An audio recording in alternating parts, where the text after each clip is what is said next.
شان کا مطلب ہوتا ہے صفت سے پہلے اللہ تبارک و تعالی کا ظہور خود اللہ پر، جو اللہ کے لیے، اسے کہتے ہیں شان۔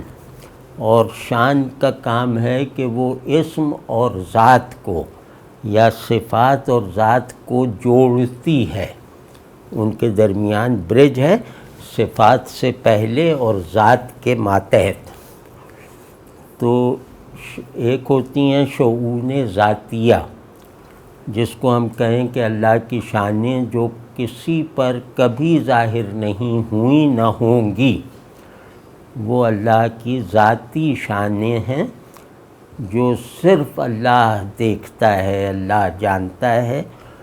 تو اس ظہور کا متحمل وہ خود ہو سکتا ہے، کوئی اور نہیں ہو سکتا، ورنہ جو بھی اس کا احاطہ کرے گا، جو کہے گا کہ مجھے اللہ کی شؤون ذاتیہ کا مشاہدہ یا معرفت حاصل ہے، تو وہ وجود اللہ سے بڑا ہوگا، وہ اس کا علم اللہ سے زیادہ احاطے اور قطعیت والا ہوگا۔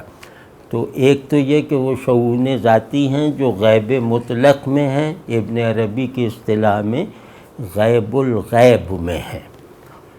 اور دوسری شانیں وہ ہیں، دوسری قسم شانوں کی وہ ہے کہ جو حالت ظہور میں ہیں اللہ کے غیروں کے لیے، یعنی اپنی مخلوق کے لیے۔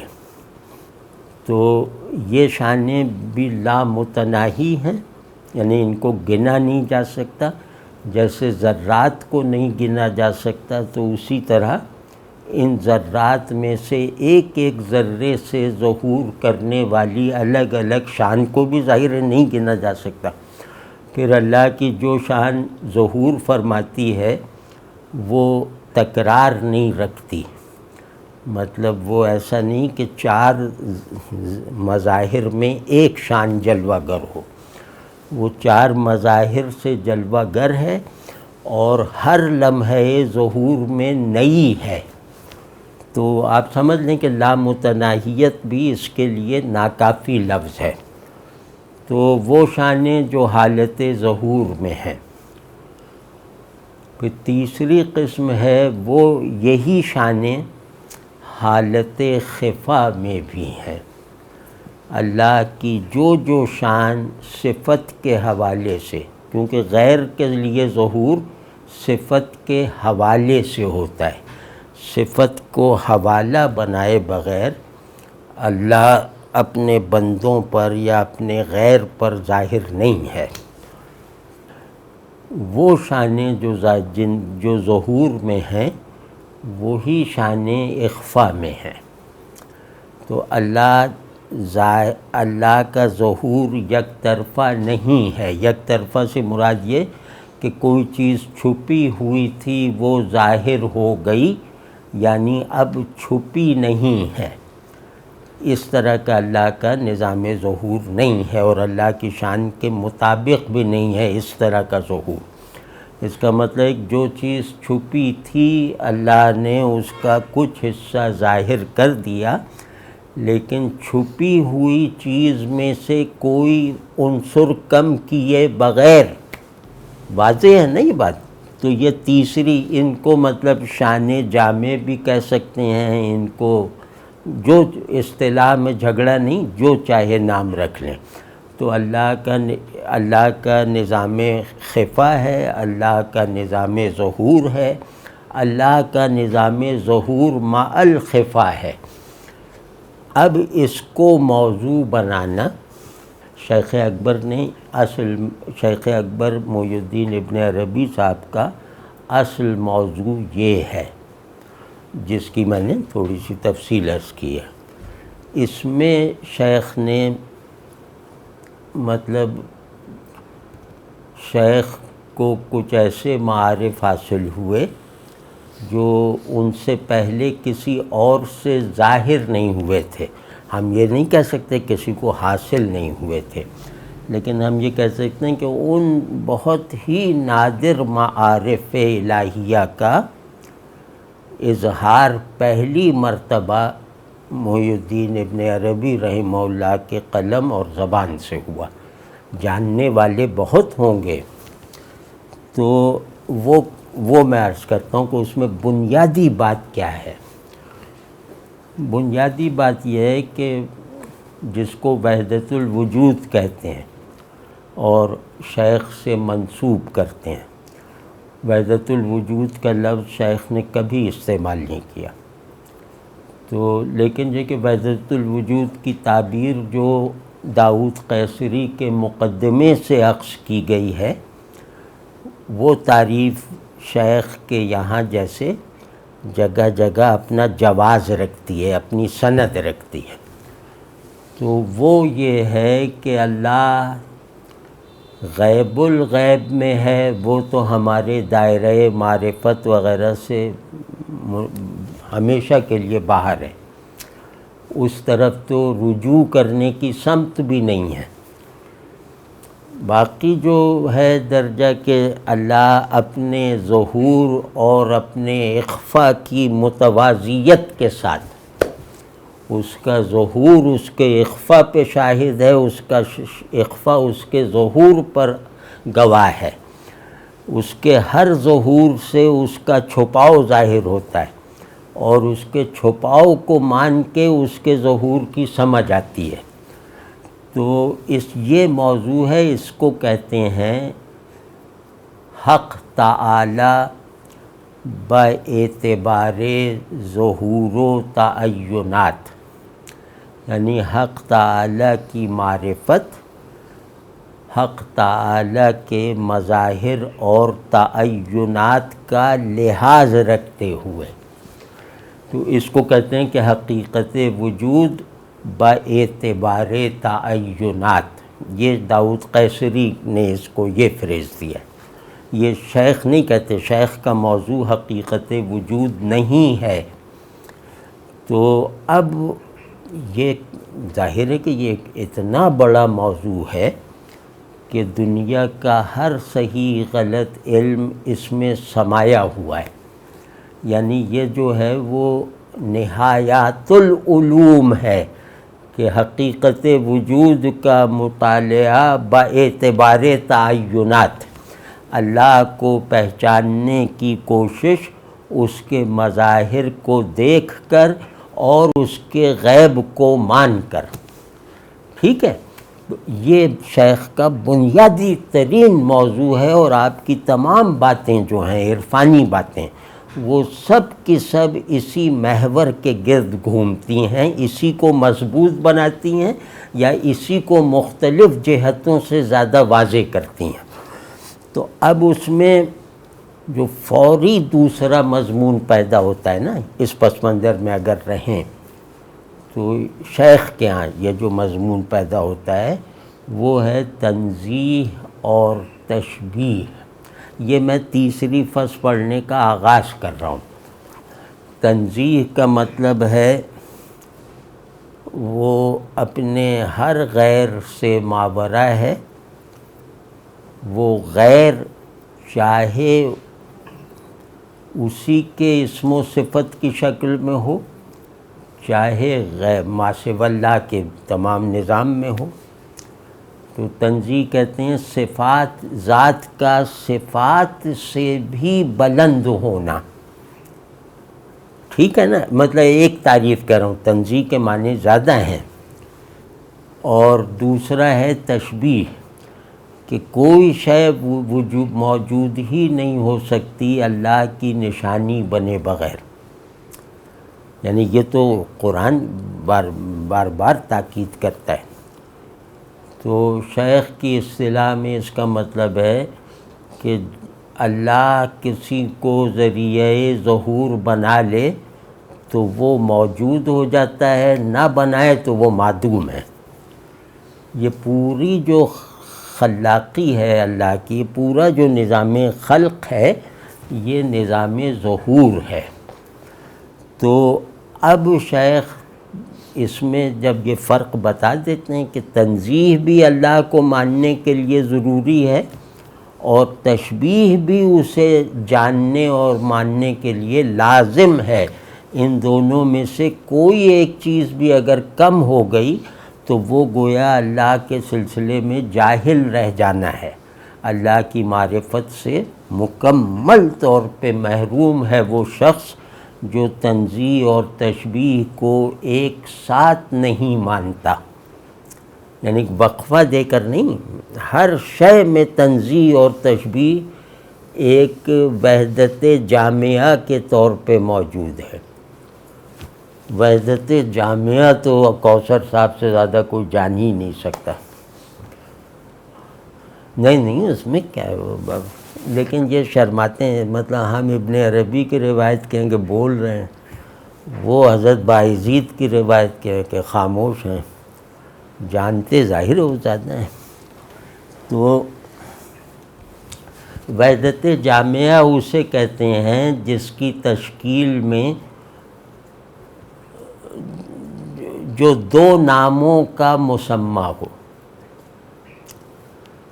یعنی تشبیہ اور تنزیہ یہ دونوں ایک جب تک نہیں ہوں گے، اپنے ناموں کو اور اپنی تعریفات کو ممتاز رکھتے ہوئے ایک دوسرے میں ضم ہوئے بغیر، اور ان میں کوئی وقفہ اور ترتیب نہیں ہے۔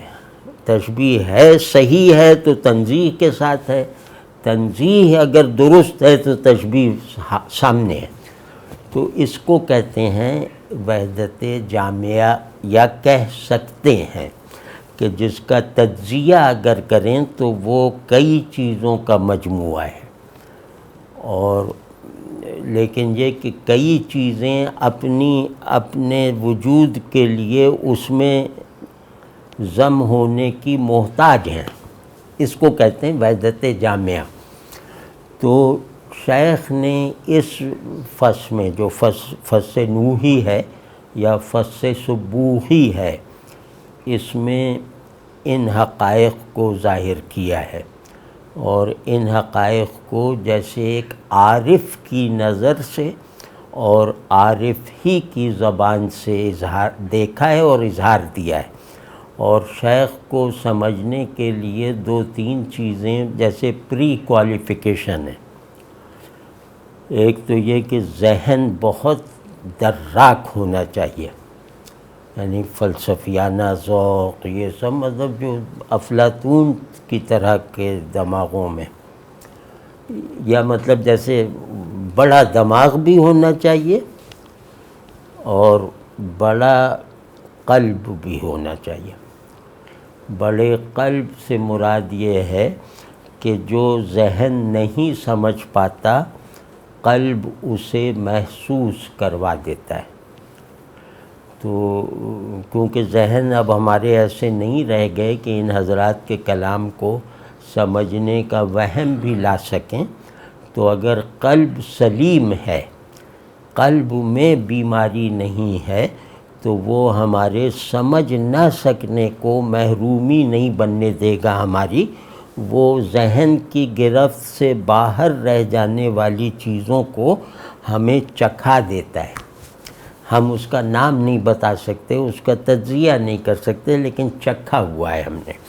تو شیخ کے کلام میں یہ دونوں تاثیرات ہیں کہ آپ فلسفے سے تربیت یافتہ ہیں تو آپ جھومنے لگیں گے، آپ کسی بھی علم سے جو ذہن کو میں رہتا ہے، جس میں ذہن استعمال ہوتا ہے، آپ کسی بھی علم میں منتہی ہیں تو آپ ابن عربی کے قاری بننے کی اہلیت رکھتے ہیں۔ اور دوسرا یہ کہ آپ کو صاحب حضور ہونا چاہیے۔ صاحب حضور ہونے کے لیے ذہنی صلاحیتوں کی ضرورت نہیں ہے۔ تو ابن عربی کا بہت بڑا یہ کھوٹے کو الگ کر دیتے ہیں، یہ ان کے کلام میں ایک عجیب تاثیر ہے کہ کھوٹا آدمی نہیں چل سکتا ان کے ساتھ۔ تو یہ حضور میں سلا دیں گے، یہ جب حضور بیان کریں گے تو ہم سو رہے ہوں گے، اور یہ جب معارف بیان کریں گے تو ہم مطلب ہمارا سر چکرا رہا ہوگا۔ تو وہ فوراً فیصلہ ہو جاتا ہے کہ آپ کو مزید پڑھنا چاہیے یا نہیں۔ تو اب اس کو شروع کر دیتے ہیں۔ اور شیخ کی شاعری بھی ہے، وہ کسی وقت بیچ میں ہم ترجمان الاشواق اور انقاء المغرب وہ بھی کبھی کبھی دیکھا کریں گے، وہ بہت زبردست شاعری ہے وہ، بلکہ وہ انہوں نے جوانی میں جب وہ اسپین سے نکلے پہلی مرتبہ زیارت حرمین کے لیے، تو انہوں نے نکلنے سے پہلے وہ ایک کچھ چیزیں لکھی، ان کا نام رکھا انقاء المغرب، یعنی انقا وہ پرندہ ہے نا جو غیب کا پرندہ سمجھ لیں، اور مغرب سے مراد یہ اسپین وغیرہ جو ہے۔ تو اس میں انہوں نے ایک واقعہ، ایک جیسے اپنا مکاشفہ لکھا، وہ مکاشفہ یہ کہ رسول اللہ صلی اللہ علیہ وسلم ہیں، حضرت ابو بکر ہیں، بی بی عائشہ ہیں، اور رسول اللہ صلی اللہ علیہ وسلم حضرت ابو بکر رضی اللہ تعالیٰ عنہ سے بی بی عائشہ رضی اللہ عنہا کا رشتہ طلب کر رہے ہیں۔ تو اس کے بعد حضرت ابو بکر بی بی عائشہ کا ہاتھ رسول اللہ صلی اللہ علیہ وسلم کے دست مبارک میں تھما رہے ہیں، پھر یہ کہ رسول اللہ صلی اللہ علیہ وسلم کہہ رہے ہیں کہ تم نے اپنی عزیز چیز مجھے دی، میں اپنی عزیز چیز تمہیں دیتا ہوں۔ تو وہ اپنے اندر کے جو حقائق و معارف تھے وہ منتقل کر دیے حضرت ابو بکر کے سینے میں۔ تو کہنے لگے میں بھی وہاں تھا تو مجھ سے کہا کہ تم ذرا مہر وغیرہ اور جہیز وغیرہ کا کرو، لسٹ بناؤ ابن عربی سے۔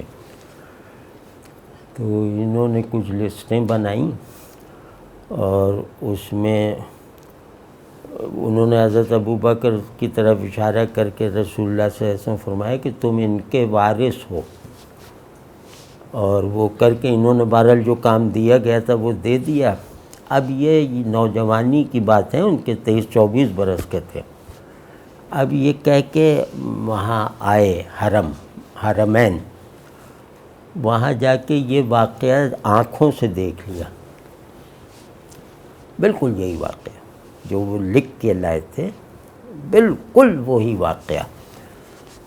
تو اس کے بعد ان کا جو پروگرام دوسرا تھا، تو اس کے بعد یہ وہیں رہ گئے، مطلب خاصی مدت رہے، اور پھر امام غزالی سے نسبت تعلم پیدا کی۔ امام غزالی تو فوت ہو چکے تھے، تو ان کی کتابیں لے کر یہ مطاف میں پڑھا کرتے تھے، اور کوئی آ جاتا تھا تو اس کو سمجھاتے تھے۔ غزالی کی کتابیں انہوں نے مطاف میں پڑھی اور ختم کی ہیں۔ تو اس کے بعد ان کو کوئی اشارہ ہوتا ہے تو پھر یہ دوسری جگہوں پہ جیسے سیاحت کے لیے گئے، تو یہ فرماتے ہیں کہ دیکھو جو نہیں ہوا تھا اللہ نے وہ میرے لیے کروا دیا۔ ظاہر ہے یہ کہاں موجود تھے جب شادی ہو رہی تھی، پیغام دیا جا رہا تھا۔ تو کہنے لگے کہ اس واقعے سے میں نے یہ اخذ کیا ہے کہ میں علوم باطنی کا مجدد ہوں، یعنی جو باطنی معارف ہیں نا وہ میرے اندر سے ابلیں گے۔ اور پھر قسم کھائیے، فتوحات میں ہے یہ ساری قسم، کہ قسم کھائیے کہ اگر میرا کوئی تفکر اس میں شامل ہو تو مجھ پر لعنت ہو۔ کہنے وہی جو ان کے سینے منتقل ہوا، ان کے سینے سے میرے سینے میں آتا ہے، میں اس کو سمیٹ نہیں سکتا اکٹھا، وہ آ کے اظہار کرتا ہے، ظاہر ہونے کے بعد نئی کھیپ آتی ہے حضرت ابو بکر کے سینے سے، پھر میں اسے ظاہر کرتا ہوں۔ تو کہنے اس میں کوئی آمیزش نہیں ہے، اور اسی وجہ سے ایک روایت ہے، مجھے تحقیق نہیں ہے، کہ فصوص انہوں نے سال بھر کے لیے خانہ کعبہ کی چھت پہ رکھی تھی لکھنے کے بعد، کہ اگر یہ القائے شیطانی ہے تو یہ فنا ہو جائے، لیکن وہ برقرار رہے۔ تو یہ جو فصوص ہے نا، یہ انبیاء علیہم السلام کے حقائق، انبیاء علیہم السلام کے بتائے ہوئے ہیں، یہ ہے یہ فصوص، ٹھیک ہے نا۔ تو کیونکہ وہ کیا نام ہے، تسبیح سبوحیت یعنی اللہ کا ہر نقص عیب سے پاک ہونا، وہ حضرت نوح علیہ السلام کی شریعت سے ظاہر ہو گیا ہے، یعنی آپ کی زندگی سے ظاہر ہو گیا ہے۔ انہوں نے اولاد سے پاک کروا دیا نوح علیہ السلام کو کہ نہیں یہ تمہارا اہل نہیں، یعنی نوح علیہ السلام کو بھی تمام قریب ترین رشتوں سے پاک کر دیا اگر وہ عیب والے تھے، اور اسی طرح مخلوق کو پاک کر دیا کہ یہ جو گمراہ ہیں جن کی اس کا اعتماد وہ حق پہ نہیں آنا، ان کو فنا کر کے حق کی قبولیت دے کر مخلوق کے جوڑوں کو ان کی کشتی میں محفوظ کر دیا۔ تو سبوحی اللہ کی پہلی مرتبہ اور آخری مرتبہ وہ سیدنا نوح علیہ السلام پر ظاہر ہوئی ہے، ان کے ذریعے سے اظہار پائے۔ ہر نبی کو ایک حقیقت ہے، فصوص کے مطابق ہر نبی کے پاس ایک حقیقت ہے جس میں کوئی اس کا شریک نہیں ہے، تو اس میں وہ چیزیں بتا رہے ہیں کہ ان کی کیا، انہیں کون سی حقیقت ملی، انہیں کون سی حقیقت ملی۔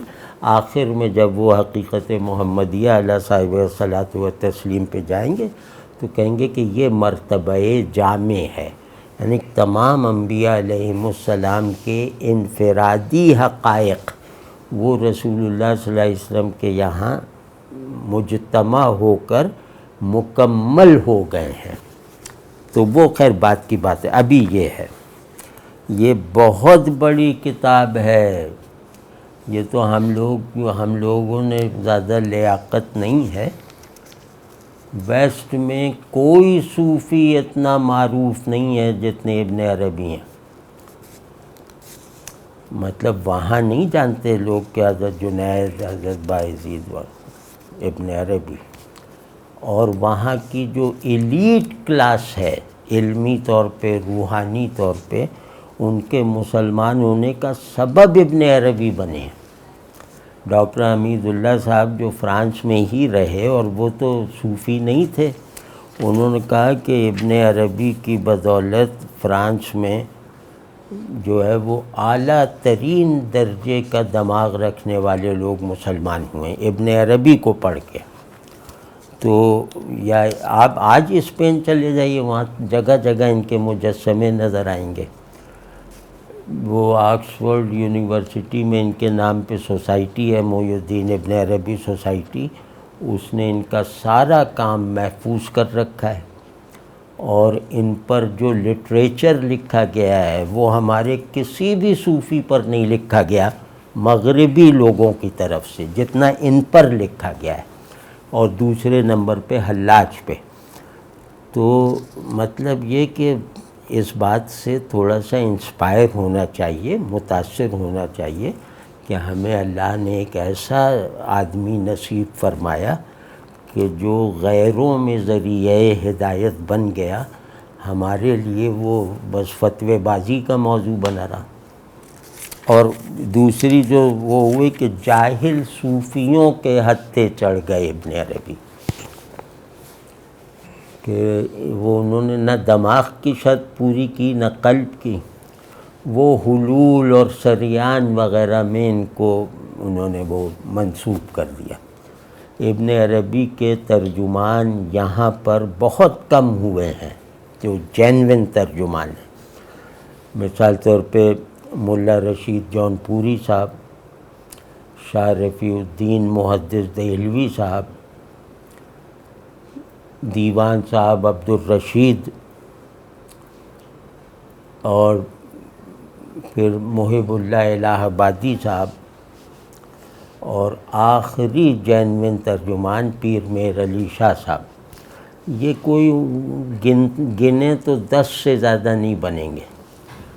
یہ 10 لوگ ہیں جنہوں نے شیخ اکبر کی فکر کو جو ہے وہ چھپنے نہیں دیا، اس میں ملاوٹ نہیں ہونے دی، ورنہ شیخ اکبر کا جو ان لوگوں نے حشر کیا تھا دارا شکوہ وغیرہ نے، وہ تو بالکل جیسے کفر کی مشین بنا دیا تھا، شرک کی مشین بنا دیا تھا۔ حلول کا نظریہ کس کا ہے؟ ابن عربی کا۔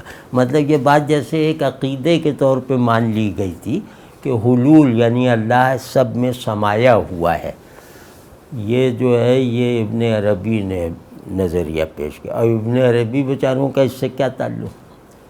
ابن عربی تو حضرت داؤد ظاہری کے فقہ میں مقلد تھے، یعنی وہابی تھے فقہ میں۔ وہ پیری مریدی کے قائل نہیں تھے۔ ان کو وہ شیخ ابو مدین ایک تھے صرف، اور ایک بی بی فاطمہ تھیں کوئی بہت ضعیفہ، ان کے ساتھ انہوں نے کچھ وقت گزارا۔ ان کو کہتے تھے کہ یہ میرے شیخ، یہ میری شیخہ، اور وہ بھی رسمی بیعت والا تعلق ان سے بھی نہیں تھا۔ تو وہ اس کے خلاف تھے۔ وہ کہتے تھے کہ میرے اور میرے معبود کے بیچ میں صرف رسول اللہ صلی اللہ علیہ وسلم ہے۔ تو خیر وہ ہم پڑھیں گے۔ ابن عربی کی تصویر کو صحیح کرنے کے لیے یہ سب دیکھنا بہت ضروری ہے۔ ظاہری کا مطلب ہے کہ وہ وہابی داؤد ظاہری کے مقلد ہیں، اور کلام میں کہتے ہیں کہ میں کسی کا مقلد نہیں ہوں، میں خود کلامی ہوں، اور بس اس میں۔ تو اب جناب یہ ذرا دیکھیے گا بات کی سطح کیا ہے اور کتنی آسانی سے کہہ دیتے ہیں۔ اب دیکھیے گا، فَسَنُوحِي یعنی سبوحی، جس سے سبحان بنا ہے، جس سے تسبیح بنا ہے، یعنی اللہ کی پاکی۔ اللہ کی پاکی کا مطلب ہے کہ ہر نقص، ہر عیب سے اس کا پاک ہونا، لیکن یہ مطلب لغوی ہے۔ اس کا مطلب ہے کہ تم جو کچھ اللہ کو سمجھتے ہو وہ سب اللہ کے لیے نقص ہے۔ اللہ تمہارے سمجھے ہوئے سے بھی پاک ہے، یعنی اللہ تمہاری صحیح سمجھ سے بھی ماورا ہے، کیونکہ تمہاری سمجھ صحیح ہونے کے باوجود ناقص رہے گی۔ تو اللہ نے سب آدمی کو تھوڑا علم دیا ہے، صحیح علم بھی تھوڑا ہے، اور وہ اسے معلوم کرنے کے لائق نہیں ہے، تو اس سے بھی اللہ پاک ہے۔ اب یہ ابن عربی نے یہ نقطہ انہوں نے سجایا ہے۔ اب بسم اللہ کرتے ہیں کہ جاننا چاہیے۔ اب یہ اردو ترجمے دو چار ہیں، لیکن وہ بہت زیادہ مشکل سے ہیں اور پیچیدہ سے ہیں، لیکن اب عربی نہ آنے کی وجہ سے مجبوری ہے کہ ترجمے پہ ہم رہیں، لیکن یہ ذرا ادیبوں کے کیے ہوئے ہوتے نا تو زیادہ رواں ہوتے، تو رواں نہیں ہے۔ تو یہ ترجمہ ہے حافظ برکت اللہ صاحب فرنگی محلی کا، جو بڑے عالم تھے، صوفی بھی تھے۔ تو ترجمہ پڑھ رہے ہیں کہ جاننا چاہیے کہ اہل حقائق کے نزدیک جناب الہی سے تنزیہ کرنا۔ اب یہاں مجھے لگ رہا ہے کہ یہ محاورہ غلط ہے، یہ محاورہ تو صحیح نہیں نا، تنزیہ کرنا جناب الہی سے۔ اس کا مطلب ہے کہ جناب الہی سے تنزیہ مخصوص کرنا، یعنی صرف تنزیہ کو ماننا۔ تو وہ جو ہے پہلے میں یہ فقرہ پڑھ دوں، پھر اس فقرے کا جو مطلب ہے وہ رواں عبارت میں پڑھ دوں، پھر اس کی شرح کرتے ہیں، ٹھیک ہے نا؟ تو فقرہ ترجمے کا ہے کہ جاننا چاہیے کہ اہل حقائق کے نزدیک جناب الہی سے تنزیہ کرنا عین تحدید اور تقیید ہے۔ یہ ایک فقرہ ہے۔ اب ہم اس کو تھوڑا جیسے اپنی زبان میں رواں کر کے کہتے ہیں، شرح بعد میں کریں گے، کہ طالبان معرفت کو یہ بات پہلے سے سمجھ لینی چاہیے کہ جو لوگ صاحب عرفان ہیں، جو معارف کی بلندیوں تک پہنچے ہوئے ہیں، اور جو معرفت کے طالبوں کے لیے رہنما ہیں بلکہ سند ہیں، ایسے عارفوں کا یہ اس بات پر اتفاق ہے کہ جو بھی اللہ کو صرف تنزیہ سے پہچانے گا، جو بھی یہ مانے گا یا کہے گا کہ اللہ تنزیہ میں ہے یعنی غیب الغیب میں ہے، تو وہ اپنی دانش میں تو یہ تصور کر رہا ہے کہ اس نے اللہ کو قیود و حدود سے ماورا کر دیا ہے، یعنی حد بندیوں سے ماورا کر دیا، عارضی پن سے ماورا کر دیا، اور اس کی سبوحی کا حق ادا کرنے کی کوشش کی کہ پاک ہے سب عیب سے۔ تو وہ تو اپنی دانش میں یہ سمجھ رہا ہے جو کہہ رہا ہے کہ اللہ تنزیہ میں ہے، لیکن اس کو ابھی یہ نہیں معلوم کیونکہ وہ ذوق معرفت نہیں رکھتا، وہ دماغ سے عارف بننے کی کوشش کر رہا ہے، وہ شدت اشتیاق سے اللہ کی طرف بڑھتے ہوئے معارف کو حاصل نہیں کر رہا، بلکہ وہ ریسرچ اسکالر کی طرح لائبریری میں بیٹھ کر اللہ کو سمجھنے کی کوشش کر رہا ہے، لغاتوں کی مدد سے، مختلف تھیوریز کی مدد سے۔ تو وہ اس نے بس لغت میں تو یہ پڑھ رکھا ہے کہ تنزیہ اور تسبیح اللہ کی شان ذاتی ہے، اور وہ ذات میں اپنی ذات میں منزہ محض ہے۔ اب یہ اس نے کتاب میں پڑھ لیا ہے تو اس نے کہا بس منزہ یہ تو بہت بڑا درجہ ہے، تو اس طرح گویا میں نے اللہ کے پاک ہونے کو جان لیا، اللہ کے مرتبہ ذاتی کے ان امتیاز کو پہچان لیا۔ اس وہم میں مبتلا ہو جاتا ہے اور اسے یہ اندازہ ہی نہیں ہو پاتا کہ یہ وہ اللہ پر ایک قید لگا رہا ہے کہ اللہ تنزیہ سے تشبیہ میں نزول نہیں کر سکتا، یعنی تنزیہ کو بھی اس ناسمجھ نے اللہ کے لیے ایک قید بنا دیا اور حد بنا دیا، یعنی کہ اللہ کی لامحدودیت کو ضرب لگائی ہے اس نے اس غلط فہمی میں کہ وہ اللہ کی اس لامحدودیت کا دفاع اور حفاظت کر رہا ہے۔ تو یہ یعنی تحدید جو ہے، تحدید اور تقعید، اس کا مطلب ہوتا ہے لمیٹیشن۔ تحدید کا مطلب ہے کہ ایک چیز مشاہدے میں آ سکنے کے لائق بن جائے یا علم کے احاطے میں آنے کے لیے سکڑ جائے، اس کو کہتے ہیں تحدید، کہ یہ میز کیا ہے، اب میز کیا ہے ایک تصور کے طور پر ہے، اس کو ہم سمجھ نہیں سکتے میز کو اس کے حدود کے ساتھ دکھائے بغیر، یعنی کہ اگر تصورات میں تحدید نہ ہو تو وہ قابل علم اور لائق تصدیق نہیں رہ جاتے۔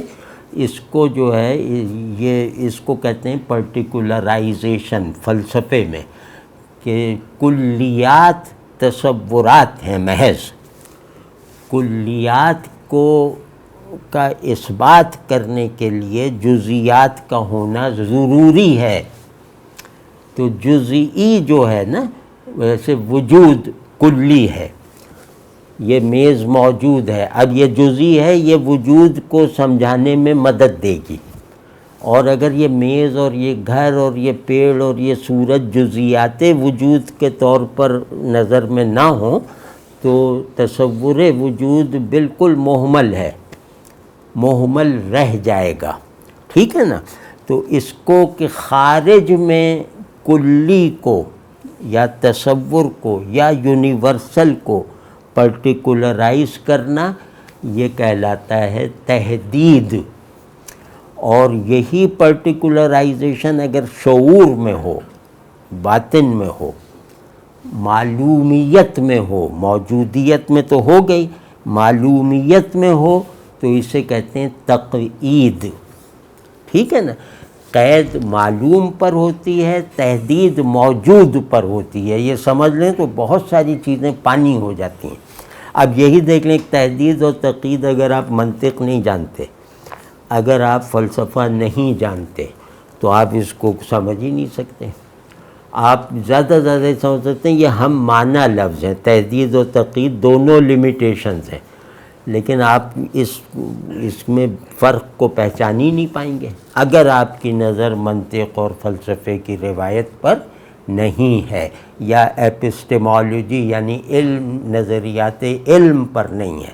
اس لیے ابن عربی کو لائبریری چاٹ کے پڑھا جا سکتا ہے اگر پڑھنا ہے اسکالرز کی طرح۔ اب اور کہ تنزیہ، اس طرح کی تنزیہ کرنے والا یعنی تنزیہ محض کا قائل یا تو جاہل ہوگا یا بے ادب،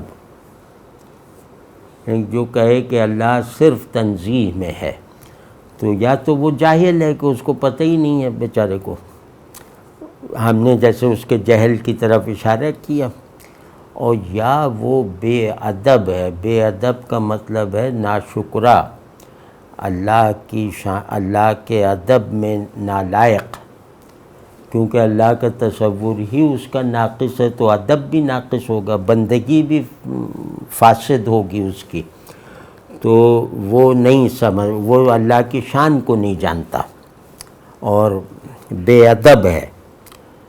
ادب کہتے ہیں یہ وہ لوگ ہیں جن کا لفظ اگر حرف جار بھی ہونا تو اس پہ غور کرنا چاہیے۔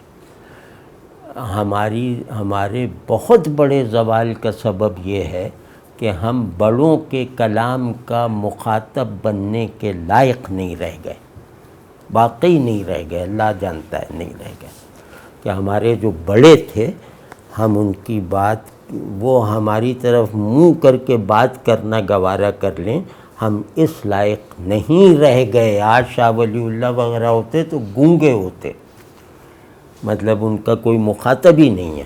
تو ابن عربی تو بہت بڑی شے ہیں، ان کا ایک ایک حرف جو ہے نا اس میں کوئی نہ کوئی بڑا معنی پوشیدہ ہوتا ہے، یعنی کوئی نہ کوئی تعلیمی پہلو ہوگا، کوئی نہ کوئی عرفانی نکتہ ہوگا، اور کوئی نہ کوئی چیز آپ کے قلب کی خوراک ہوگی۔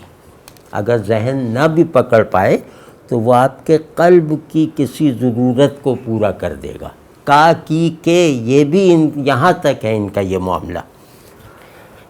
تو اب اسی لحاظ سے میں کہہ رہا ہوں کہ جاہل کون ہے؟ جاہل وہ ہے جس کے دماغ پر پردہ پڑا ہوا ہے۔ جاہل اسے کہتے ہیں اصطلاح میں جو نہیں جانتا یا غلط جانتا ہے لیکن اسے سمجھتا ہے کہ میں نے علم حاصل کر لیا، یعنی جہل کو علم سمجھنے والا، لا علمی کو دانش سے تعبیر کرنے والا، محرومی کو کچھ حاصل کر لینے کا ذریعہ وہ سمجھنے والا، یہ آدمی جاہل ہے۔ یعنی جو چوہے کو کہے کہ بلی ہے وہ جاہل ہے، اور جو شیر کو کہے کہ یہ کیا شے ہے، میں تو بلیوں سے لڑ چکا ہوں، تو شیر سے کیا مشکل ہے لڑنا، یہ بھی تو اسی کی نسل سے ہے، یہ بے ادب ہے۔ اس نے شیر اور بلی کو الگ الگ تو سمجھ لیا، لیکن یہ شیر کا ادب نہیں کر رہا، اس کو ابھی پتہ نہیں ہے کہ شیر کیا ہے، اور یہ اس کا ادب کہتے ہیں ہر چیز کو اس کے لیے مناسب جگہ پر رکھنا، ہر چیز کے ساتھ ویسا معاملہ رکھنا جو اس کے مرتبے اور میرے مرتبے کے مطابق ہو۔ ٹھیک ہے، اللہ کے ساتھ میرے تعلق کا ہر درجہ اسی طرح ہے کہ وہاں میں اپنے مرتبے کو دیکھوں گا کہ میں حقیر اور وہ اللہ اکبر، تو ہر معاملے میں یہ دونوں پوزیشنز میرے ذہن میں رہیں گی تو میں اللہ کی بات کو سمجھوں گا، ورنہ نہیں سمجھ سکتا۔ تو اسی طرح بے ادب وہ ہے جو اپنے مرتبے کو بھی نہیں جانتا اور اللہ کی شان سے بھی بے خبر ہے، یا یہ کہ جو اللہ کی شان کو جانتا ہے اپنے مرتبے کو نہیں پہچانتا۔ ہاں یوں کہہ لیں کہ جو اللہ کو تو مان رہا ہے لیکن بندگی کو نہیں ملحوظ رکھ رہا، اسے بندگی کا پتہ نہیں ہے یا بندگی کے آداب اس نے نہیں سیکھے۔ تو طرح طرح سے یہ بہت ضروری ہے کہ ہم ان کی تفصیل سمجھیں تاکہ ہمارے اندر ذوق پیدا ہو۔ یہ لوگ کوئی بھی لفظ خطیبانہ انداز سے، شاعرانہ انداز سے یا عبارت کو خوبصورت بنانے کے لیے استعمال نہیں کرتے۔ ابن عربی کے ہاں، غزالی کے ہاں کوئی لفظ فضول نہیں ہوتا، زائد نہیں ہوتا۔ تو بے ادب، اور جب ان دونوں نے مطلقاً تنزیہ کی، یعنی جاہل اور بے ادب الگ الگ ہیں، تو ان دونوں نے، بے ادب آدمی نے اور جاہل آدمی نے، جب دونوں نے مطلقاً تنزیہ کی، اس کا مطلب ہے کہ دونوں جب اس بات پر ڈٹ گئے کہ اللہ بس غیب الغیب میں ہے، بس مرتبہ تنزیہ میں ہے، بس ذات منزہ ہے، بس ذات بہت ہے وغیرہ، تو دونوں نے اتفاق کر لیا، مطلق تنزیہ کی، اور دونوں تنزیہ کے قائل ہوئے، یعنی انہوں نے اپنے دماغ سے یہ تنزیہ کی اور پھر اس تنزیہ کو اللہ کا حکم سمجھ کے اس کے قائل ہوئے، اس کے مومن ہوئے، اس پر ایمان لائے، اور قائل ہوئے، ہو گئے، تو پھر ان کے بارے میں یہ دیکھا جائے گا۔ اب دیکھیے عالم بول رہے ہیں، مفتی، پھر ان کے بارے میں یہ دیکھا جائے گا کہ یہ اگر شریعتوں پر ایمان لایا ہے اور پھر تنزیہ کر کے تنزیہ ہی پر ٹھہر گیا اور سوائے تنزیہ کے اور کچھ نہیں دیکھتا ہے، تو اس نے بے ادبی کی۔ یعنی یہ انبیاء پر ایمان لایا، انبیاء کی لائی ہوئی شریعتوں پر ایمان لایا، اور پھر اس ایمان کے نتیجے میں تنزیہ تک پہنچا، اور پھر کہا کہ بس تنزیہ کے بعد کچھ نہیں ہے، تو اس نے گویا اللہ کی، اللہ کے دین کی، اللہ کے نبیوں کی بے ادبی کی ہے، اس نے انہیں مانا نہیں، مطلب بے ادبی کی، اور حق تعالیٰ اور تمام انبیاء علیہم السلام کو جھٹلایا، کیونکہ اللہ تو فرماتا ہے کہ میں نور السماوات ہوں، میں نور الارض ہوں۔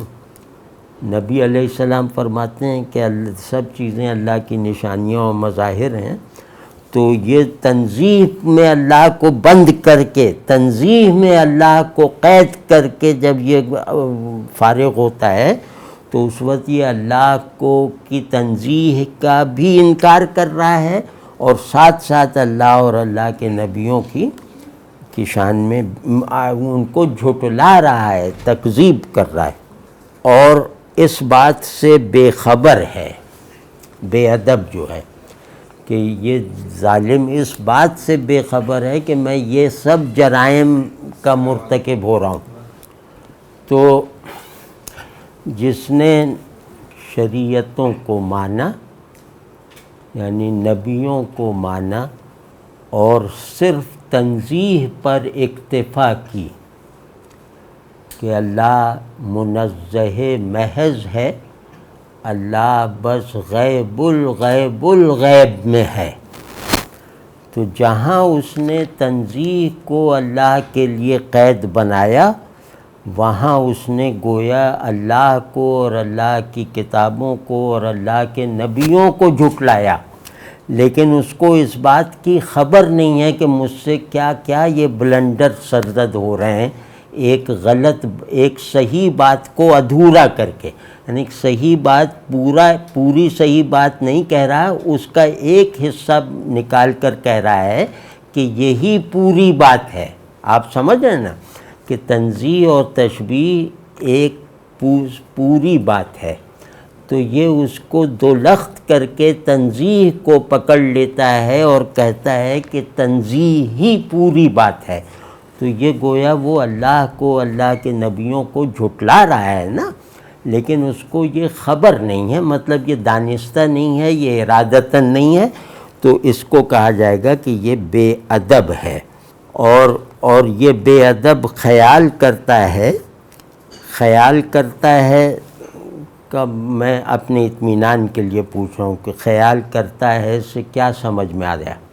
مطلب یہ آدمی خیال کرتا ہے، اس کا مطلب یہ آدمی اس وہم میں ہے۔ خیال کرنا جب فعل کے ساتھ آئے تو یہ وہم کے معنی دے گا، اور خیال ہونا اگر وہ حالت انفعالی میں آئے تو اس کے معنی مثبت بھی ہو سکتے ہیں، ٹھیک ہے نا۔ خیال کرنا کا صیغہ ہمیشہ ان مباحث میں منفی مفہوم دے گا۔ تو اور یہ آدمی خیال کرتا ہے کہ میں علم حقائق حاصل کر رہا ہوں۔ اب اپنی دانش میں تو ہر آدمی عارف ہے، وہ جو سوچ رہا ہے وہ سمجھتا ہے کہ مجھے معارف حاصل ہو رہے ہیں۔ تو یہ تنزیہ کیونکہ بہت ہی بڑا اونچا مرتبہ ہے نا، تو تنزیہ تو آخر ہے، حد ہے، تو تنزیہ کو یہ پکڑ لیتا ہے تو اب ظاہر ہے لوگوں سے بھی پوچھتا ہے، کہتے ہیں بھائی تنزیہ سے اوپر تو کچھ ہے ہی نہیں، تو یہ سمجھتا ہے بس میں نے حد معرفت تک پہنچ گیا، آخری حد تک، تو اس وہم میں رہتا ہے۔ تو لیکن بیچارہ اس بات سے ہاں وہم میں رہتا ہے کہ میں علم حقائق حاصل کر رہا ہوں، درا حالے کہ وہ علم حقائق کو فوت کر رہا ہے۔ علم حقائق کی نزولی حرکت کے بغیر نصیب ہی نہیں ہو سکتے۔ اس نے عروج ذہنی کو حقیقت تک پہنچنے کا راستہ بنایا، نزول حقیقی کی اسے کوئی خبر ہی نہیں ہے، ٹھیک ہے نا۔ تو اب یہ ہاں اور خیال کرتے ہو حالانکہ وہ علم حقائق کو فوت کر رہا ہے اور ان لوگوں کے مانند ہے کہ بہت سخت مثال دی ہے، اور ان لوگوں کے مانند ہے جو بعض پر ایمان لاتے ہیں اور بعض کے ساتھ کفر کرتے ہیں۔ اور علی الخصوص یعنی خاص طور پر یہ بات معلوم ہو چکی ہے، آپ نے یہ سمجھ لیا نا، بعض پر ایمان لانا یعنی تنزیہ صحیح ہے، اس پہ ایمان لاتے ہیں، تشبیہ بھی حق ہے، اس کا انکار کرتے ہیں، تو یہ گویا یہ ہے مضمون، یہ ہے۔ اور خاص طور پر یہ بات معلوم ہو چکی ہے کہ شرائع الہی جب حق تعالی کے بارے میں کلام کرتی ہیں تو وہ ظاہری مفہومات سے عام خلائق کے لیے ہوتی ہیں۔ اچھا یہ جملہ فقرہ لمبا ہے، اس کے ٹکڑے ہیں، جیسے وہ اس میں کولن بیچ بیچ میں آ جا رہا ہے، تو بہتر ہے کہ اس کے ٹکڑوں کو سمجھا جائے، ہاں، ورنہ لمبا فقرہ ہو گیا نا تو پھر سمیٹنا مشکل ہوتا ہے۔ تو کہتے ہیں کہ شرائع الہی یعنی اللہ کی طرف سے منزل شریعتیں جو نبیوں پہ ہوتی ہیں، یہ جب حق تعالیٰ کے بارے میں کلام کرتی ہیں، جب اللہ کی معرفت فراہم کرنے والا کلام کرتی ہیں، یعنی اللہ ان کے ذریعے سے جب اپنا تعارف کرواتا ہے، ٹھیک ہے نا، ہاں کلام کرتی ہیں تو وہ ظاہری مفہومات سے عام خلائق کے لیے ہوتی ہیں، یعنی لفظ کا ایک ظاہری مفہوم ہوتا ہے جس کو نہ سمجھنے کی اجازت نہیں ہے، جس کو نہ ماننے کا عذر نہیں سنے گا اللہ، وہ لفظ کو اس سطح پہ استعمال کر کے حجت پوری کر دیتا ہے۔ تو وہاں آپ یہ نہیں کہہ سکیں گے نہ صلاۃ کا مطلب تو مجھے معلوم ہی نہیں ہو پایا، یا صوم کے بارے میں تو مجھے کسی نے کچھ بتایا ہی نہیں، تو اس کو کہتے ہیں عام خلائق کے لیے۔ اس کا یہ مطلب نہیں ہے کہ وہ مطلب نبیوں کے لیے نہیں ہوتا، اس کا مطلب ہے کہ اس پر کوئی عذر نہیں سنا جائے گا، یعنی اس کا جو سب سے آسان اور سامنے کا مطلب ہے جو اللہ جانتا ہے کہ ہر ایک کو معلوم ہوگا، اس پہ عذر نہیں سنے گا۔ تو وہ کہہ رہے ہیں کہ اللہ کے بارے میں کتاب اللہ میں جو تعارفی کلام ہوتا ہے، جس کے ذریعے سے اللہ کی معرفت حاصل ہوتی ہے یا اسی کے ذریعے سے اللہ کی معرفت حاصل ہوتی ہے، تو اس میں جو اللہ اپنے اسماء فرض کیا کہ اپنے آپ کو کہہ رہا ہے میں خالق ہوں، میں مالک ہوں، میں رحمان ہوں، میں قہار ہوں، مطلب مختلف اسماء ذاتی، صفاتی، افعالی وہ اللہ بیان فرماتا ہے، تو اس میں ایک لحاظ اللہ رکھتا ہے، اور یہ اللہ کی رحمت ہے کہ الرحمن ہے فرض کیا، تو الرحمن کا جو سب کو ماننا ضروری ہے جو مطلب وہ ہے کہ بڑا مہربان، بہت زیادہ رحمت والا، یہ مطلب اس طرح کے جو بھی ترجمے ہیں، تو یہ ماننا سب پر ضروری ہے، یعنی عام آدمی پابند ہے کہ وہ الرحمن کا لفظ سنے اور اسے اس مفہوم میں مطلب کیچ کرے، لیکن الرحمن کا مطلب یہ صحیح ہے لیکن اتنا ہی نہیں ہے، یہ ہر زبان کا مزاج ہوتا ہے، مطلب ہر کلام کا مزاج، یہ کوئی ایسا نہیں ہے کہ اجنبی چیز ہو، تو ہر لفظ کے دو معنی ہوتے ہیں، دو مفہوم، معنی ایک ہوتا ہے، مفہوم کہتے ہیں جو ذہن میں آئے، تو ہر لفظ کے دو سطحیں ہوتی ہیں، ایک اس کی جو اصلی جوہری معنویت اور ایک اس کی قانونی معنویت، کہ جس کو نہ مانا تو گئے، وہ کہتے ہیں اس کا منیمم لیول آف میننگ فلنس، تو وہ عام خلائق کے لیے اللہ کی رحمت یہ ہے کہ اس نے ہمیں عام مفہوم کا مکلف رکھا ہے، خاص مفہوم ہم سے نہیں پوچھے گا، ٹھیک ہے نا، تو اب یہ رحمت والا ہے، اور خواص پر اللہ کی رحمت یہ ہے کہ وہ بہت تیز رفتار سواریاں ہیں، ان کو اللہ نے سائیکل کے پہیے نہیں لگائے، مطلب یہ جو عام مفہوم ہے یہ تو سائیکل کا پہیہ ہے نا، تو ان کی گاڑیاں تو وہ کیا نام ہے سپر سونک ہیں، تو ان کو اللہ نے رحمت ان پہ یہ کی کہ ان کو ہماری طرح کے مفہوم میں قید نہیں ہونے دیا، مانتے وہ بھی یہی ہیں، مطلب اگر ان کہیں گے ان سے ابن عربی سے کہ الرحمن کے کیا مطالب ہیں، یا ابن عربی سے ہم پوچھیں گے کہ ہم تو سمجھتے ہیں کہ الرحمن کا مطلب بڑا مہربان ہے، تو آپ اس پر ایمان رکھتے ہیں اس مفہوم پر، تو وہ کہیں گے کہ میں 1000 بار قسم کھا کے کہتا ہوں کہ میں اس پر ایمان رکھتا ہوں، اور اسی ایمان سے بخشش کی امید رکھتا ہوں، آگے کے تمام مفاہیم اعتباری ہیں۔ ایک بات یاد رکھنی چاہیے کہ ڈاکٹرینل تصوف جو ہے، یعنی جس میں معرفت عرفانی تصوف، اس کو حضرات صوفیہ میں علم الاعتبار کہا جاتا ہے۔ آج کل کیونکہ لوگ پڑھتے نہیں ہیں، انہیں پتہ نہیں ہے کہ معارف اور مکاشفات یہ خود صاحب معارف پر حجت نہیں ہے، یہ صوفیہ کی بات کر رہا ہوں، عارفین کی، تو یہ اعتبارات ہیں، اور اعتبارات پر ہم اس پہلی نشست میں فصوص کی ذکر کر چکے ہیں۔ اعتبار کہتے ہیں کہ جو جیسے فرض کے ساتھ نفل کی اہمیت ہے نا، کہ ایک آدمی فرض پڑھ رہا ہے وہ تو ظاہر پڑھنا ہی ہے، اب ایک آدمی کہتا ہے یار فرض تو پڑھ رہے ہیں، وہ تو اپنے مفاد میں پڑھ رہے ہیں کہ نہ پڑھیں گے تو سزا مل جائے گی، تو کبھی کبھی اللہ کو کچھ دینا بھی چاہیے، ہر وقت لینے کی جگہ پہ کھڑے ہوئے ہیں، تو آدمی کا دل چاہتا ہے نا کچھ دے بھی اللہ کو، تو یہاں نفل ہے، یہ چیز نفل ہے، چاہے وہ نماز کی شکل میں ہو چاہے کسی بھی نیکی میں ہو، تو نفل کو واجب نہیں کہا جائے گا،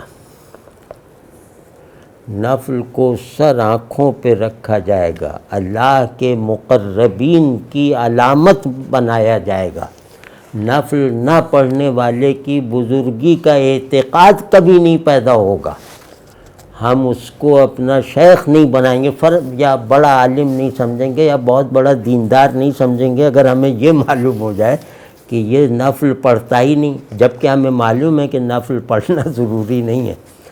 اب آپ اس مزاج کو سمجھ رہے ہیں نا، تو یعنی یہ آدمی اللہ پر نثار نہیں ہوتا. نفل کہتے ہیں اللہ پر نثار ہوتے رہنا. تو یہ آدمی اللہ پہ نثار تو ہوتا ہی نہیں، تو ہماری طرح کا ہے، بس ٹھیک ہے. لیکن ہم یہ تھوڑی کہہ رہے ہیں کہ نفل فرض ہے. واضح ہے نا، کمالات کبھی فرض نہیں ہوتے. یہ اللہ کی ایک اور عنایت ہے. کامل بننا فرض نہیں ہے ہم پر سچا صادق بننا فرض ہے. کامل تو اللہ کی انعام ہوتا ہے کہ وہ کسی کو دے دیتا ہے، بس ٹھیک ہے. وہ پھر ہمارے نقائص کو ہمارے لیے مضر نہیں رہنے دیتا. تو کچھ اہل کمال آ جاتے ہیں، وہ بس ٹھیک کر لیتے ہیں. ہر آدمی کو اگر آپ سے کوئی پوچھے کہ تم کیا بننا چاہتے ہو، یا مجھ سے کوئی پوچھے کہ تم کیا اللہ کے راستے میں چل تو رہے ہو کچھ گھسٹ کے، تو تم بننا کیا چاہتے ہو، تو میں کہوں میں جنید بغدادی یا امام ابو حنیفہ. اب یہ بننے میں کوئی بری بات ہے، یا یہ خواہش کوئی بری تو نہیں ہے نا، اچھی ہے کہ بھئی امام ابو حنیفہ بن جائیں. لیکن آپ پھر مجھ سے تعلق میں پرجوش نہیں رہیں گے. یعنی اس کا مطلب یہ کہ میرے اندر للہیت نہیں ہے، نمبر 1 اخلاص نہیں. دوسرا یہ کہ میں اپنی اوقات نہیں پہچان پا رہا. کہ ایک ٹھیلے والا کہے کہ میں بل گیٹس بننا چاہتا ہوں، تو اب اس میں حرج نہیں ہے، کوئی قانونی پکڑ نہیں ہے، لیکن اس سے پھر ہم محتاط ہو جاتے ہیں کہ یار یہ بہت ہی غیر متوازن ہے، یہ پاگل آدمی ہے. ٹھیک ہے نا، اب بل گیٹس جو بن گئے وہ بن گئے. تو اسی طرح کاملین جو ہیں وہ کمال مطلوب اگر آپ کا ہے کامل بننا، تو آپ سے بہتر ناقص ہے. اور اگر آپ اپنے نقص کو اپنے اوپر زیادہ واضح کرتے رہنے کے لیے آگے بڑھ رہے ہیں تو آپ کامل بن جائیں گے. اللہ کی طرف بڑھنے والا ہر قدم آپ کو اپنی نظر سے اور گرا دینے والا ہونا چاہیے. تو جو لوگ اپنی چلتے اپنی نظروں ہی سے غائب ہو جاتے ہیں وہ کامل ہو جاتے ہیں. واضح ہے نا. تو یہ جو شیخ فرما رہے ہیں کہ خواص کے معانی اور عوام کے مفاہیم، اس میں کوئی اس میں جو بات کہی ہے اس سے جوہلا کی طرح تجاوز نہ کرے کہ خواص کی شریعت الگ ہوتی ہے، عوام کی شریعت الگ ہوتی. خواص کا خدا الگ ہوتا ہے، عوام کا خدا الگ ہوتا ہے. یہ جہالت ہے، یہ بے ادبی ہے، یہ رسول اللہ صلی اللہ علیہ وسلم کا انکار ہے کہ انہوں نے خواص کے خدا کو معروف نہیں بنایا. ٹھیک ہے نا، یہ نہیں ہے. اس بات کا صرف یہ مطلب ہے کہ ایمان لے آنے کے بعد ہم ایک مفہوم پر ایمان لے آئے، اب اپنی اپنی بساط بھر اس مفہوم میں چھپی ہوئی گہرائیاں ہم پر منکشف ہوتی چلی جائیں. تو وہ صحیح ہے کہ بھئی الرحمن میں بھی سمجھتا ہوں، وہ فلاں بزرگ بھی سمجھتے ہیں، تو اب ہم میں تو صرف ایمان مشترک ہے نا کہ ہم الرحمن پہ ایمان رکھتے ہیں. اس میں شاید میں بزرگوں سے کم نہیں ہوں، لیکن یہ کہ اس الرحمن کی معرفت کا میں دعویٰ کیسے کروں. وہ زیادہ سمجھتے ہیں کہ اس کی گہرائی میں اترے ہوئے ہیں. جیسے میں مثال طور پہ الرحمن سے ایک مثال دیتا ہوں ابن عربی کی.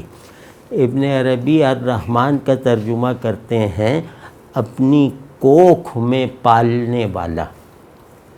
اس کا جو رحم ہے نا وہ اس رحم مادر سے مشتق، مطلب ان کا مادہ اشتقاق ایٹیمالوجی ایک ہے. تو کہتے ہیں اسی وجہ سے ان کے جو مترجمین ہیں نا ابن عربی کے انگریزی میں، وہ الرحمن کا ترجمہ دا سسٹینر کرتے ہیں کہ چیزوں کو جیسے ماں اپنے کوکھ میں محفوظ رکھتی ہے بچے کو، ویسے الرحمن اس یہ پوری کائنات اللہ کے انکیوبیٹر میں ہے. مطلب اس کو کہتے ہیں کہ انکیوبیٹر میں، تو اس کو کہتے ہیں سسٹینر. اب ہمارے کہاں وہم و گمان میں آئے گا کہ رحم اور رحمان اور یہ سب ہم کہاں سے کریں. اور ہم کرنے کی کوشش کریں گے تو ہمیں مطلب روکنا چاہیے۔ تو یہ وہ خاص لوگ ہوتے ہیں جن پہ کوئی چیز کھل جاتی ہے اچانک، وہ لغاتوں کے مطالعے وغیرہ سے نہیں کھلتی، وہ ان پہ کھل گئی، انہوں نے کہہ دیا۔ اب ان سے میں جا کہوں گا میں تو آپ کے اس معنی کو مانتا ہی نہیں ہوں، تو کیا میرا ایمان سلامت رہا؟ تو کہیں گے ارے بھائی بالکل سلامت رہا، ویسے ہی سلامت ہے جیسے میرا ایمان ہے۔ یہ ہوتا ہے اعتبار، کہ اعتبار کاملین کا میتھڈ ہے، اور ناقصین کو اس سے کوئی چاہے انکار کا تعلق رکھو چاہے اقرار کر رکھو، نفس ایمان پر کوئی فرق نہیں پڑتا۔ اسی وجہ سے ان کے جو صوفی عبد الرحمن لکھنوی ایک بہت بڑے آدمی تھے، ان کو کہتے تھے صوفی عبد الرحمن منطقی۔ انہوں نے ایک کتاب لکھی، وہ ملتی ہے اگر کوئی ڈھونڈے تو انشاءاللہ مل جائے گی، وہ ہے کلمۃ الحق، اردو میں لکھی۔ اس میں انہوں نے کہا کہ جو شخص لا الہ الا اللہ کا مطلب لا موجود الا اللہ کے سوا کچھ کرتا ہے وہ مشرک ہے۔ اس پہ پوری کتاب اسی پہ ہے بھی ذرا میرا خیال 150-200 صفحے تو ہوں گے۔ اب وہ عالم اتنے بڑے اور بہت ہی زیادہ بڑے عالم تھے، فلسفے میں بھی اور اس میں، تو لوگ علماء عاجز آ گئے، انہوں نے کہا یار اس کا ہم جواب کہاں سے دیں؟ تو 2 برس بعد پیر مہر علی شاہ صاحب جو ابن عربی کے جینوین نمائندے، انہوں نے اس کا جواب دیا اور اس کتاب کا نام رکھا مرآت الحق، اور اس میں ان کو رد کیا صوفی عبد الرحمن صاحب کو، اور بہت محکم طریقے سے اپنے ڈسپلن میں رہتے ہوئے، یعنی وحدت الوجود میں رہتے ہوئے رد کیا، جس کو انہوں نے اپنا سورس بنایا تھا۔ اور ایک جملہ کہا کہ یہ اعتبار کا علم ہے، اس کا اعتقاد سے کوئی تعلق نہیں، یہ ذوق اور مشرب ہے، اس کا شریعت سے وہ مطابق ہونا ضروری ہے، ثابت ہونا نہیں۔ تو انہوں نے بالکل اس میں سے ہوا نکال دی، ورنہ وہاں پہ تو لکھنؤ میں تو شامیینہ کا جو مزار ہے وہاں سب عبد الرحمن لکھنوی کے مرید پھیل گئے تھے، کہ جو کہے کہ لا موجود الا اللہ کے علاوہ لا الہ الا اللہ کا کوئی مفہوم ہے، وہ مشرک ہے، وہ کافر ہے، وہ ابو جہل سے بدتر ہے۔ اب بتاؤ، تو یہ ہوتا ہے اعتبار اور اعتقاد میں خلط کرنا، ٹھیک ہے نا؟ تو ہاں وہ کیا ہے، ہاں بعض کے ساتھ جب یہ شرائط و ظاہری مفہومات عام لوگوں کے لیے ہوتے ہیں، اور ہر گروہ کے لیے اس کے الفاظ کے طریقوں سے خاص مفہومات بھی ہیں جو میں نے عرض کیا، اور وہ لفظ جس زبان میں ہو دونوں مفہومات کو شامل ہوتا ہے۔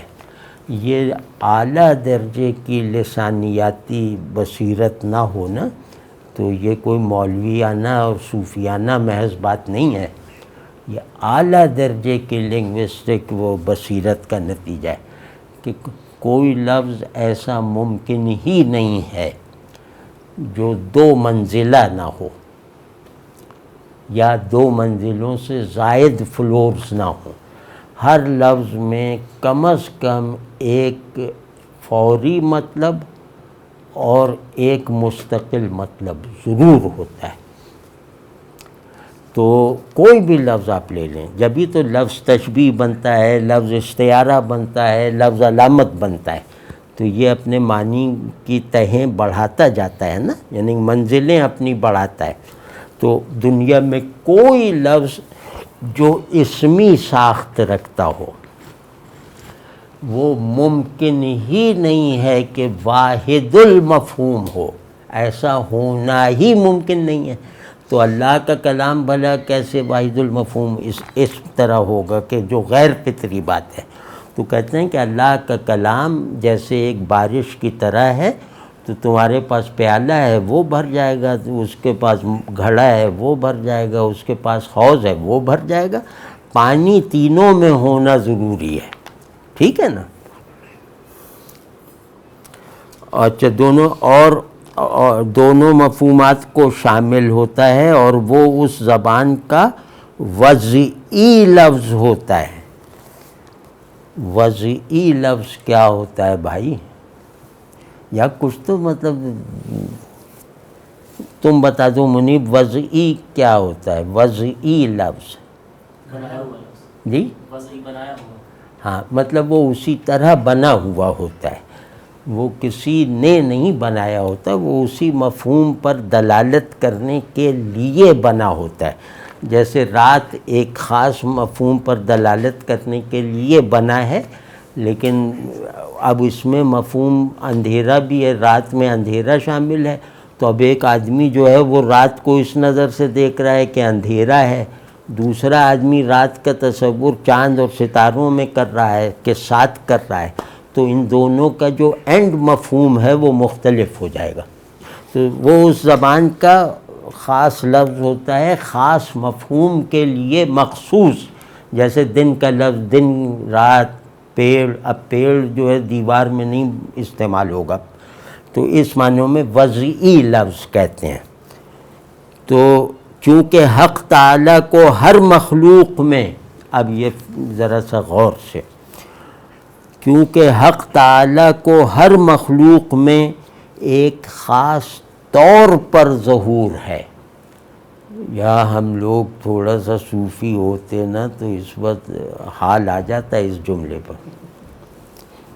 تو اور یہ فقرہ بہت نپا تلا ہے، ابھی میں عرض کرتا ہوں، حق تعالیٰ کو ہر مخلوق میں ایک خاص طور پر ظہور ہے، کا نہیں کہا کہ حق تعالیٰ کا ہر مخلوق میں ظہور ہے، حق تعالیٰ کو کہتے ہی بالواسطہ ہو گیا، مخلوق بلا واسطہ مظہر نہیں ہے۔ اب دیکھیے یہ ہوتا ہے بڑے آدمی کا کلام، صرف کا کو سے بدل دیا، کہ اس کا مطلب ہے کہ مخلوق ایک خاص طور پر ظہور ہے، حق تعالیٰ ایک خاص طور، ہر مخلوق ایک خاص ڈھب سے اپنے خالق کو ظاہر کرتی ہے، اپنے خالق پر دلالت کرتی ہے، ٹھیک ہے نا؟ اب ہم آج کی زبان میں کہیں تو ذرہ ذرہ اپنے اپنے ڈھب سے اپنے خالق کی طرف اشارہ کرتا ہے، یعنی اس کو قابل معرفت بنا دیتا ہے۔ تو اس میں طور جو ہے نا، طور کا لفظ اردو معنی میں نہیں ہے، خاص طور کا مطلب ہے معنی، حالت، اظہار کے ساتھ۔ طور کہتے ہیں ایک منفرد صورت، فارم، تو ایک منفرد ظہور ہے اللہ کا ہر شے میں، اسی واسطے وہ ہر مفہوم میں ظاہر ہے۔ تو کیونکہ ہر چیز میں اللہ تبارک و تعالیٰ کا نئے نئے انداز سے ظہور ہے، تو جو مفہوم اسی کے کلام سے میرے ذہن میں آیا ہے تو وہ میرا طور دیکھ کر مجھ پہ ظاہر ہے۔ یعنی ایک ہی چشمہ ہے نا، اس چشمے سے میری پیاس بجھ گئی، آپ نے وضو کر لیا، انہوں نے جو ہے گھر کے لیے بالٹی بھر لی، تو اب یہ سب نتائج مختلف ہو گئے نا، لیکن یہ مختلف ہونے کے باوجود وہ متفق ہیں چشمے کے وجود پر۔ واضح نا؟ میں نے آنکھوں میں مل لی، آنکھیں دھو لیں، اب پانی پینا، آنکھوں میں ڈالنا، وضو کرنا، گھر کے لیے لے جانا، پیڑ کو میں ڈال دینا، اب یہ سب الگ الگ کردار ہیں نا، ان کو کہتے ہیں اطوار۔ تو ہر مفہوم میں ظاہر ہے۔ میں الرحمن کو فرض کیا کہ الرحیم سمجھ لوں، میں کہوں الرحمن کا مطلب الرحیم ہے، اب الرحیم تو نہیں ہے نا اس کا مطلب، ایک غلطی مجھے لگ گئی،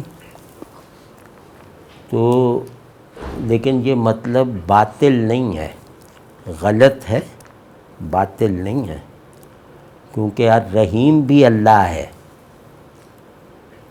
الرحمن بھی اللہ ہے، الرحیم بھی اللہ ہے، تو میں نے غلطی سے سمجھ لیا کہ یار الرحمن الرحیم ہی ہے، تو لیکن اس میں بھی اللہ کا حضور تو میسر ہے نا، حضور صحیح. تو اس کو یہ کہنا ہے کہ ہر مفہوم میں غلطی، صحت، نقص، کمال، سب سے قطع نظر ہر مفہوم میں اللہ کا درست ظہور ہے. یہ واضح ہے نہیں بات؟ یہ بڑی وجداور چیز ہے، اللہ ہمیں یہ سب دکھا دے. تو اور وہی یعنی اللہ ہی ہر مفہوم سے باطن ہے. یار یہ تو ایسا ہے کہ جیسے سانس اکھڑنے لگے. مطلب ابھی ہم اس سے فارغ ہوئے کہ وہ ہر مفہوم میں ظاہر ہے، اب اسی میں رہ رہے ہیں. انہوں نے کہا کہ یہ اگلی بات سنو، وہ جس مفہوم میں ظاہر ہے اسی مفہوم سے باطن ہے. یار کمال ہے. یہ بات میں نے شروع میں کہی تھی اسی لیے کہ ہر ظہور خفا پر دلالت کرتا ہے. خفا پر اگر ظہور دلالت نہ کرے، انڈیکیٹ نہ کرے، تو وہ ظہور الہی نہیں ہے. بلکہ اس سے آگے بڑھ کے ہم کہتے ہیں کہ علم نام ہے اس ظہور شے کا جو شے کے مخفی ہونے کو بھی اپنے اندر محفوظ کیے ہوئے ہو. یعنی جس علم میں اضافے کی گنجائش نہ ہو وہ علم نہیں ہے. تو علم میں اضافہ معلوم کے باطن کی طرف اشارہ کرتا ہے نا، ٹھیک ہے نا. تو یہ ان معنوں میں ہے. تو وہی ہر مفہوم میں ظاہر ہے، سے نہیں ہے. اور جس میں ظاہر ہے اسی سے مخفی ہے. جس میں اس کا نقش حضور بنا ہوا ہے جس چادر پر، وہی چادر اس کو ڈھانپے ہوئے ہے. واضح ہے نا؟ اب تو بالکل سامنے ہو گیا. اور